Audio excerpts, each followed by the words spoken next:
My name is Dan Shimolinski. People like to call me Chimy, and you can too. I am a bassist, sound designer, and composer living in Los Angeles, and we are back checking out a truly remarkable library, a completely free library for Soundpaint. This is the Copperphone. Now, what is a Copperphone, you may ask? I had to ask as well. It's a completely custom instrument built from 12 modified copper pipes. These are my favorite kind of libraries because you really get to dig into the soul of Soundpaint and what Soundpaint is to me, at least. Inventing instruments from other instruments, diving deep into the sonic possibilities of every single timbral spectrum. And so to have an instrument that's completely new, completely unique to this library really speaks to the essence of that spirit. And it's free. It's free. And I'm telling you, you're gonna want this one by the end of it, but just save yourself some time, pause the video, go get it now.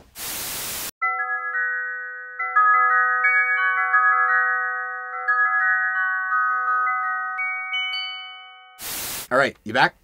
Good, let's dive in. I would describe this instrument as a hybrid between a couple different things that may be familiar. It's almost got like a marimba style kind of resonance, but it's metallic. There's definitely some bowls and kind of bell tones to it. It's really, really unique. And if using 12 copper pipes to create an instrument weren't unique enough, you have 20 different articulations here. So many different things were used: hard, soft mallets, wooden mallets, literal fingernails, and some stuff that I don't even quite know how it was created, but I'll let you decide. These are all super, super cool, so I kind of just want to dive in and show you what every part sounds like. Starting with bass, which to me could be a bass, but also really, really sounds nice in the upper register of the instrument. It's a really beautiful part. Lots and lots of resonance, a slow attack, a great sustain, super useful, as you're about to hear.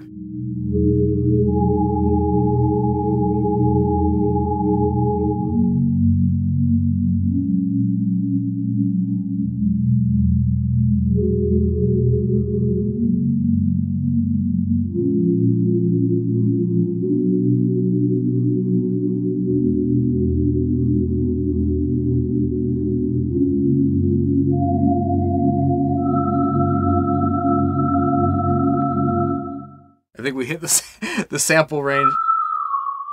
Yeah, the E is the top there. That's good to note.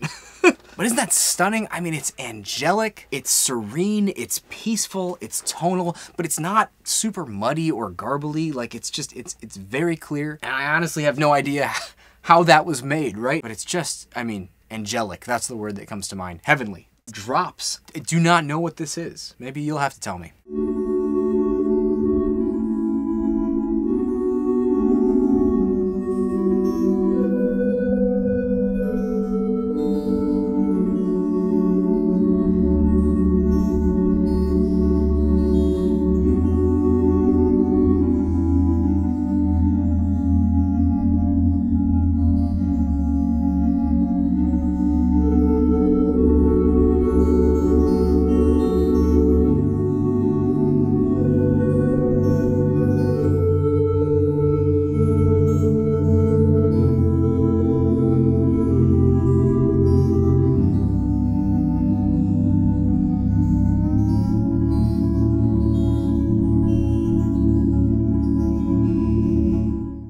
It's like, that's definitely some kind of digital artifact, but I don't know what it is, but it's magic, right?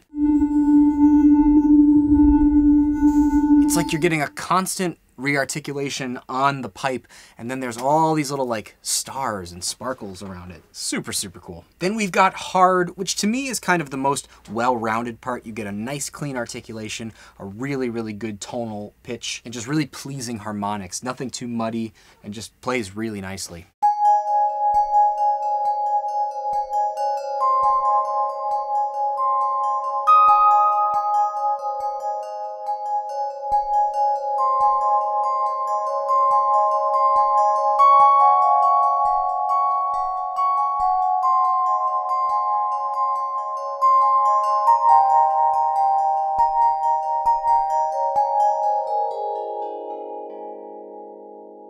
Beautiful for nice arpeggiating, things like that, lullabies. It's almost got like a music box quality to it. And just so nobody yells at me, I'm not trying to cover it up. The bare part sounds amazing.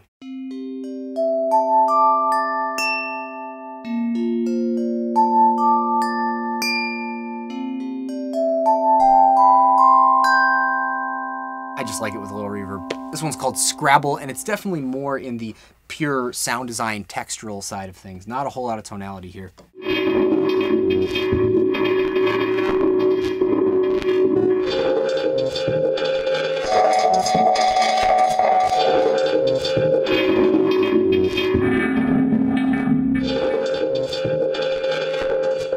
Such a distinct texture, right? It'd be very cool to kind of morph that with something else. Like, let's say we take, let's go back to our Steinway here. Here, check this out.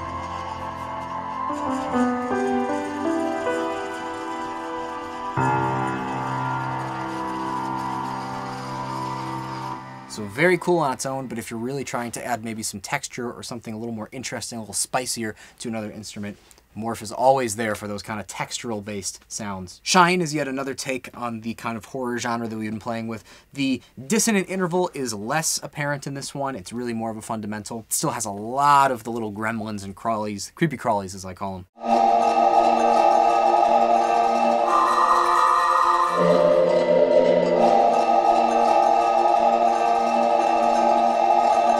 It almost sounds like wind and a series of bells and kind of just random metallic hits, creating a very active atmosphere. This one's called Soft.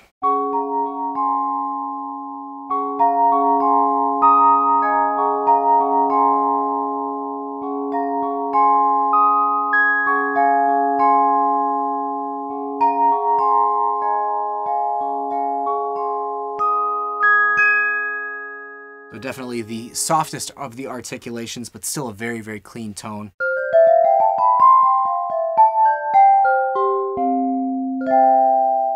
This one's called Deep Sub Bass.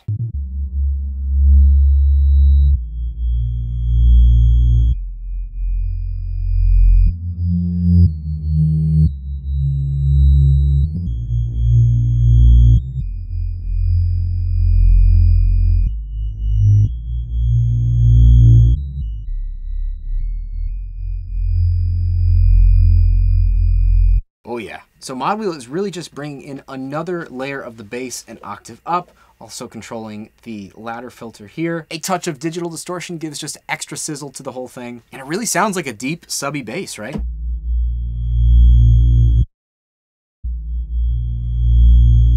With all that kind of upper harmonic, like you could definitely use that as like a cinema riser, right?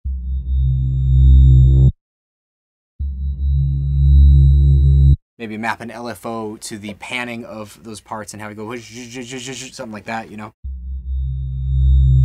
Yeah, awesome. This one's called Space.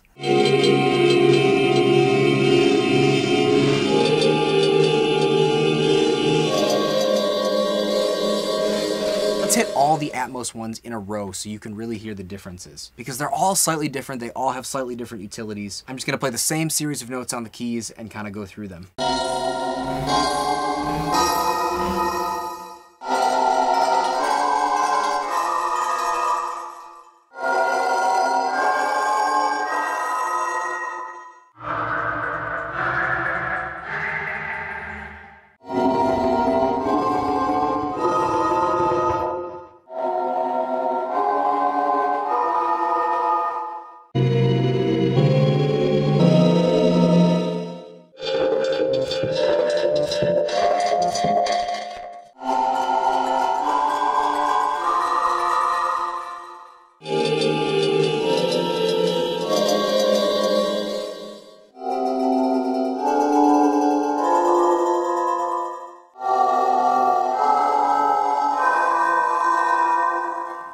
All very, very different, super, super useful, but definitely in the same vein. Just wanted to do kind of a straight ahead comparison. We were hopping back and forth, but I'm just like, we play them straight down. And finally, wooden. I think these are probably like kind of wooden sticks or maybe like a very thin wooden mallet.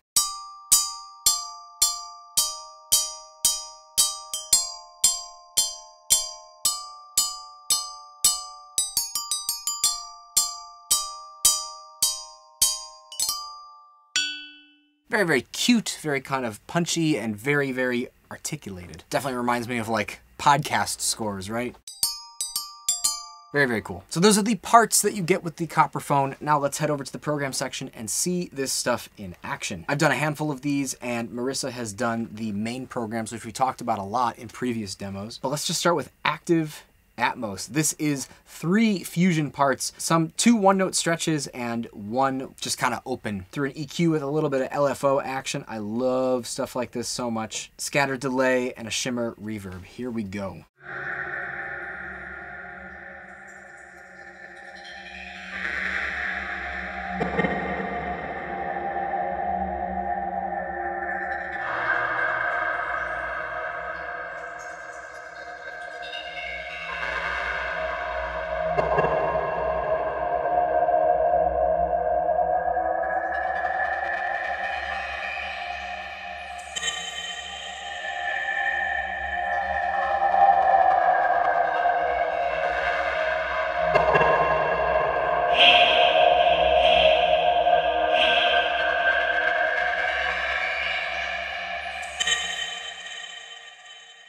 Oh yeah. So really taking advantage of all of those little kind of artifacts that we find in these types of parts and accentuating it with an EQ with a little bit of LFO action keeps things active. This one's called Catalyst.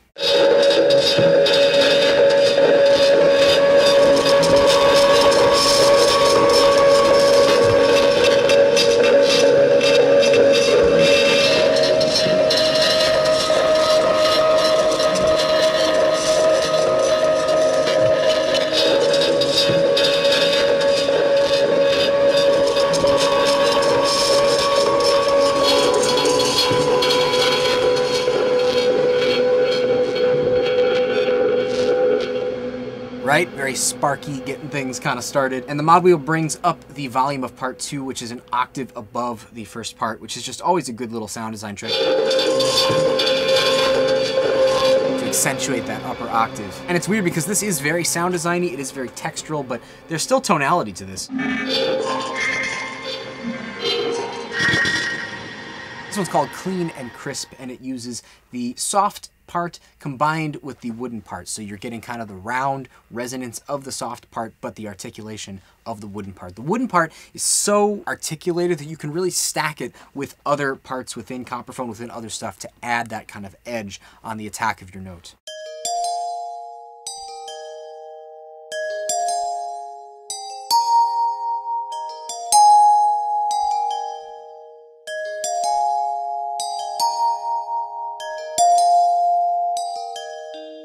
Mod wheel, if you want it, brings in a little bit of delay.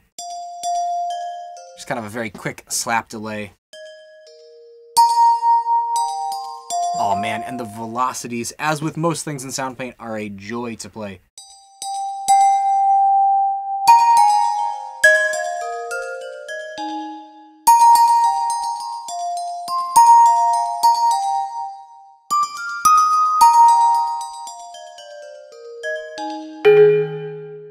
Clunk.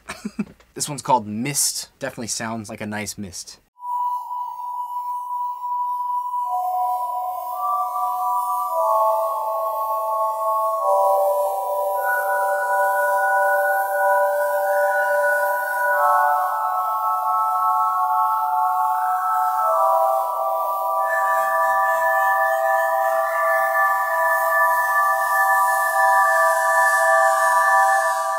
You can almost tangibly feel that texture in your fingertips, right? I can at least. And the thing I love about this instrument is even though a lot of this stuff is kind of gritty and has a lot of artifacts, you don't lose the pitch, you don't lose the tonality as you're stacking this stuff.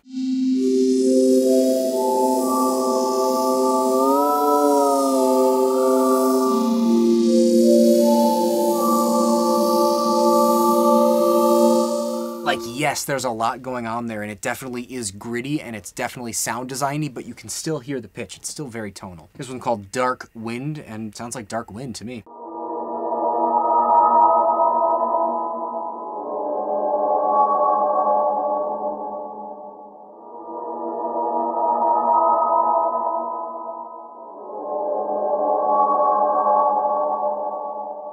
playing with the tone controls mapped to the mod wheel to give just a little bit more of the tonality. It's really, really nice. And a big bump in the EQ helps that resonance a lot too. Muted is kind of self-explanatory, just does not let the pitch really ring out, kind of a duller hit.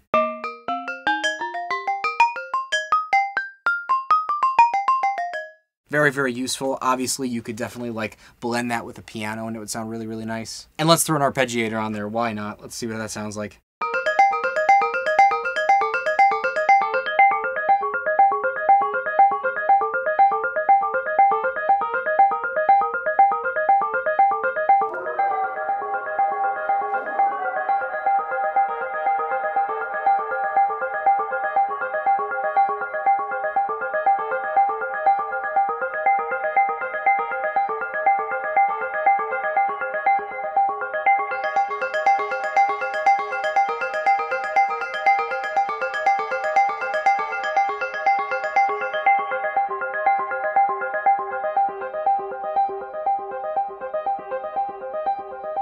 Oh, that sounds synthy to me. I like that. You know I like that. Anyway, super, super useful. Nails, I believe, is actually literally playing these pipes with fingernails.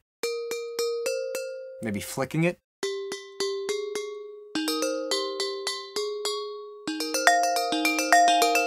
Let's hear how that differs from hard, because I think that's the closest articulation to hard we've heard so far. So if you're going for more of an attack, less of a resonance, nails is a great part. Let's check out these main parts just so we can see what a main part looks like. Basically, these are ideal treatments, simple treatments to kind of just get you to a sound quickly if you're really trying to make music faster. So for example, this one's called drops. It's just always going to be labeled the name of the actual part. We've got a tasteful little EQ here, a ladder filter if you want it, distortion if you want it, shimmer if you want it, delay if you want it, and we've got just a touch of plate reverb and compression on there. And if you pop into the matrix, you will see all this stuff has beautifully mapped out automations that allow you to really change the sound as you're going. You can see it there. I'm going to turn everything on gradually here.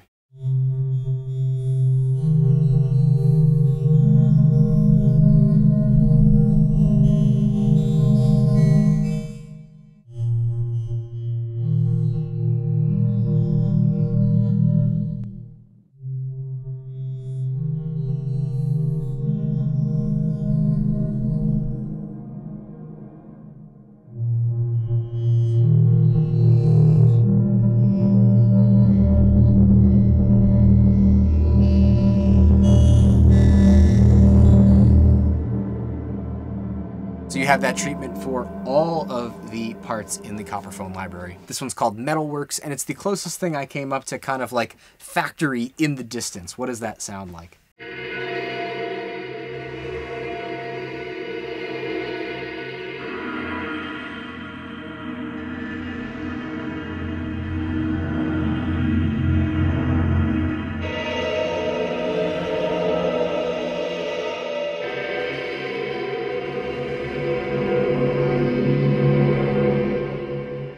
Very fun. Nice and clear is nice and clear.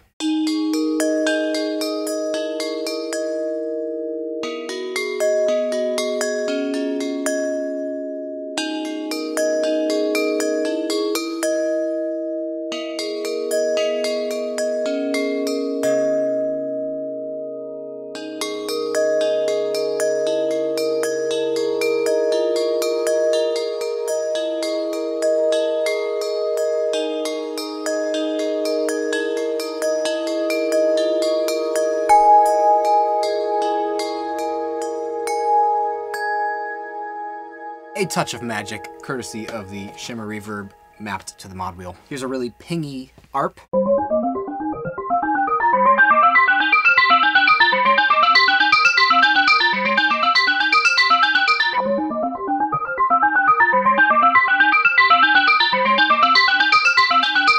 So they make great arps as well. These are just two muted parts, one slightly detuned from the other. Here's a pretty one called Sensitive.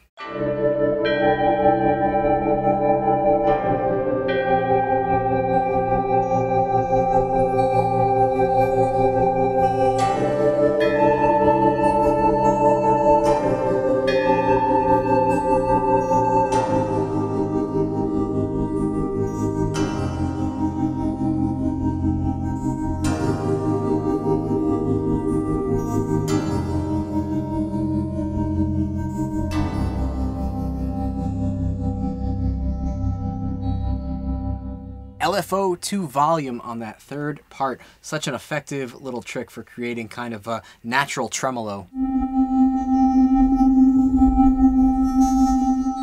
Really nice. Here's Soul Chord.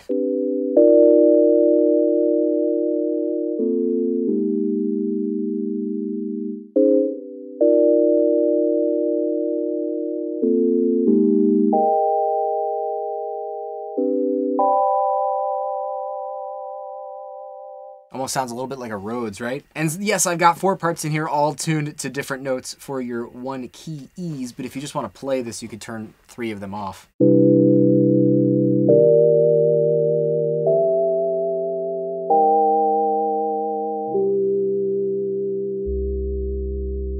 Beautiful. Here's one called Sparkly Fifth. If you know anything about the way I like to program, I always love to experiment with using a fifth above the root to kind of give a sort of sparkly overtone sound. Oh, and some bit brush for sure.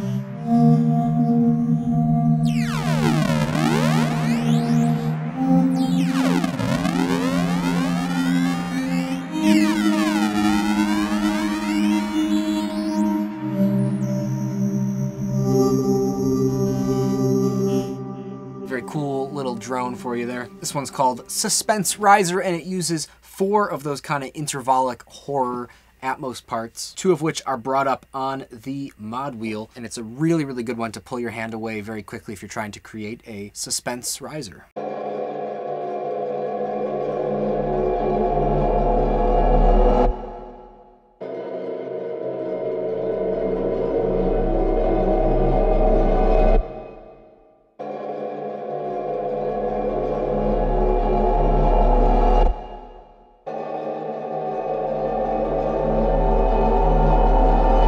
Very, very cool. So that 4th part is a bass part to kind of just give a little bit of root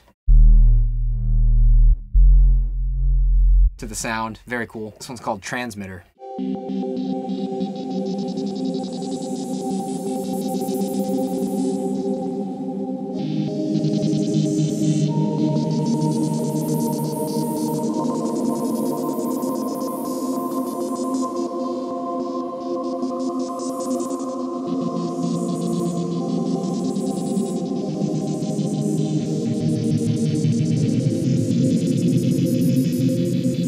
One of my favorite series of tricks there.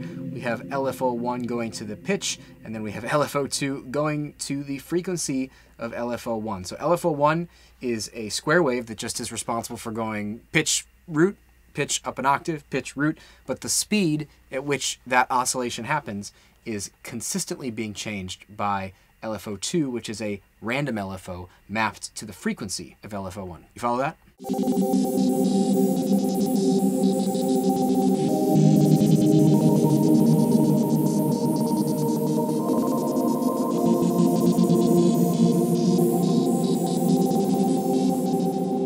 Kind of a transmission data stream sound. And I'll leave you with one more Atmos one. This one's called Very Spooky because it's very spooky.